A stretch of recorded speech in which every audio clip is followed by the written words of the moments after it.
What's up guys, Rod here. But today we're going to be looking at the very exciting Air Jordan 5 from Off-White and Virgil Abloh. I'm super pumped to talk about this pair. It's been a long time coming, so let's get right into that.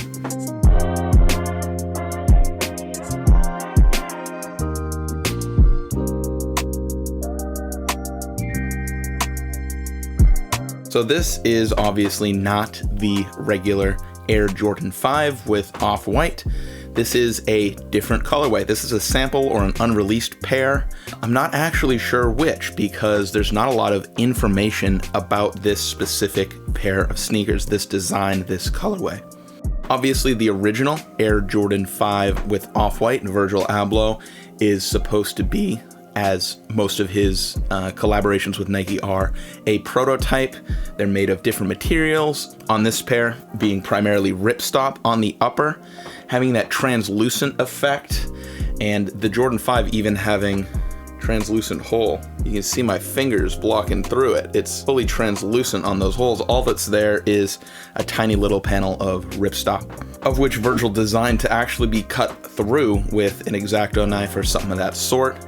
But I'm not going to be doing that. I'm not going to be cutting the holes in my pair. I like to keep my feet protected from the elements, at least from the very side of my shoe. I don't want rainwater getting in there or nothing like that. I'm not going to delve much at all into the history of the Jordan 5 with Off-White's design and story because it's years old and you guys watching this video obviously already know all about that. What you guys don't know about is this specific colorway, this version of the shoe. The versions that released back in 2020 were the muslin or black and gray and the fire red, which was mostly sail, and cream colors with an accent of red. Apparently, it was rumored and speculated to be released and even teased by Virgil himself. There was going to be more colorways of the Jordan 5. These images were released of him with a version very similar to this pair, but it had red accents instead of this aqua blue and purple. You guys are looking at the images right now. This is another colorway that was speculated to be released and sampled, but never did. I keep saying speculated because that's all we have is speculations and theories. Unfortunately, Virgil Abloh has left us too soon. Rest in peace. But we're fortunate enough to have his already existing work and these dope samples. So now let's talk about the details of this pair right here. Starting with the unboxing, the packaging it came in. Unfortunately, I don't have an actual box that this came in. My pair was sent to me in an old purple SB box that obviously wasn't intended to come with this shoe. It was beat to hell. I actually just took the lid off of the box so I can keep it, but I threw away the box because it was crumbling. And it didn't come with any extras. It was only the shoes. The only things that came with the shoes were the little Off-White hang tag that always comes with the Off-White Nike sneakers.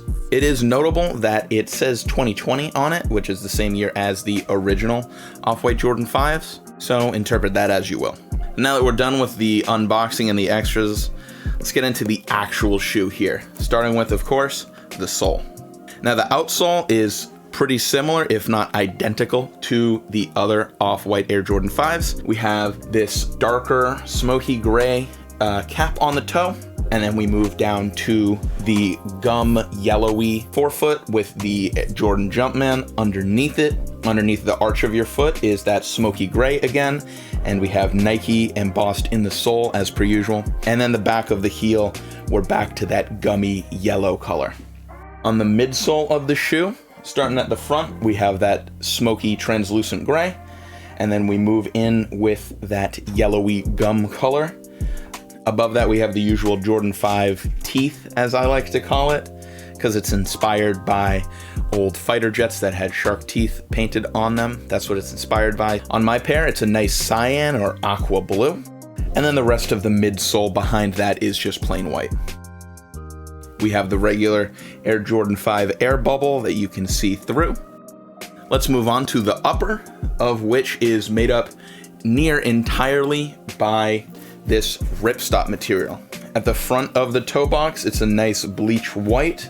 The panel on top of the toe is a shade different. I'd say a hair yellower. All these shades are ever so slightly different from one another, but I'm not sure that that's fully intentional, you know what I mean? Moving to the side of the shoe, the panel that goes around that mesh netting is still that bleach white. And then as we move to the heel, the panel that goes around the heel is actually a bit darker. It's a bit grayer than the rest of the white ripstop. And underneath that panel, we have the regular 23 on the outer side of the shoe. And on the back heel of the shoe, we have Nike Air done in purple. And both of these details are underneath the ripstop layer.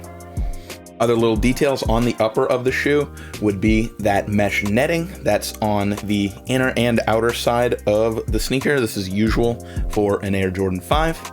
What is unusual, of course, is the cutout hole, and the only thing that is in that cut hole is a thin layer of ripstop. We also have more of these ripstop holes up at the collar of the shoe.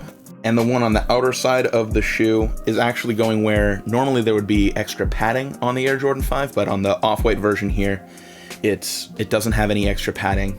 But you can see stitching around the area that it would be at. On the inner side of the shoe, we have a matching hole on the ankle and another matching hole in the same sort of spot where it was on that plastic netting on the inner side. And as per usual, the trademark of Virgil's Off-White creations is adding that copyright type text tag on the inner side of the shoe.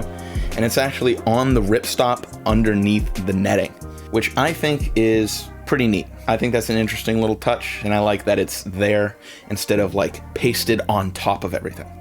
Let's move up to the tongue and the laces and the details in that area. First, we'll talk about the lace holes here. They're in a gray or silvery color, and they are plastic. Nothing of particular interest to note there. And the laces we have here are actually replacements. I put these cream laces that I had lying around. What came originally in this pair of shoes was actually flat black laces that had the usual off-white shoelaces in quotes text on them. I replaced them. I wanted a cleaner look for this pair of shoes. Along with the laces, we have the usual Jordan 5 lace lock, and it is translucent, just like the other off-white Jordan 5s. For the tongue itself, down on the lower portion of the tongue, we have that plastic mesh netting that is usual on Jordan 5s. It's the same color as the plastic netting that's on the side.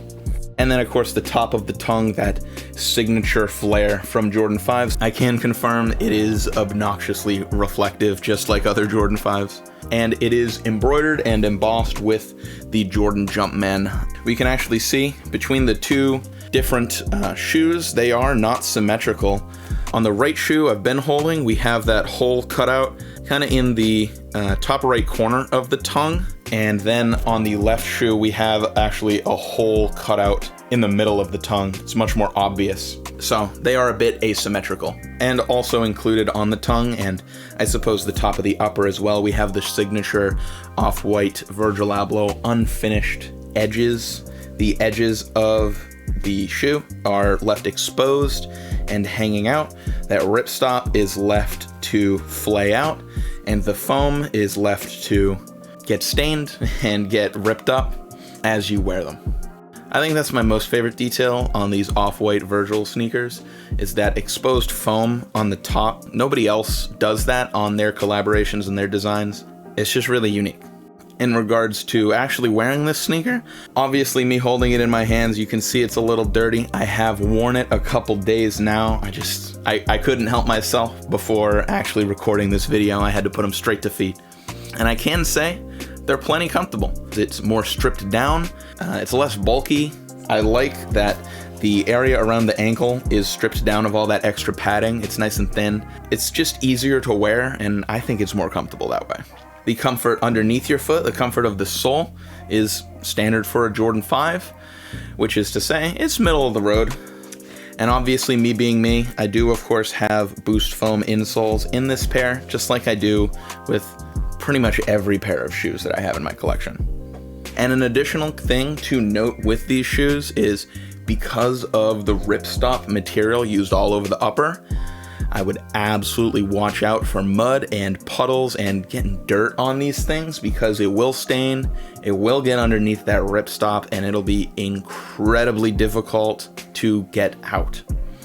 I've worn these guys out 3 times, and I've already got stains on the toe box that I can't get out. So you're gonna have to be okay with these things getting dirty over time, and or be incredibly careful when wearing them in dirty situations. What do you guys think of this unseen, unreleased sample colorway of the Jordan 5 Off-White? Let me know in the comments, and I'll see you in the next one. Adios.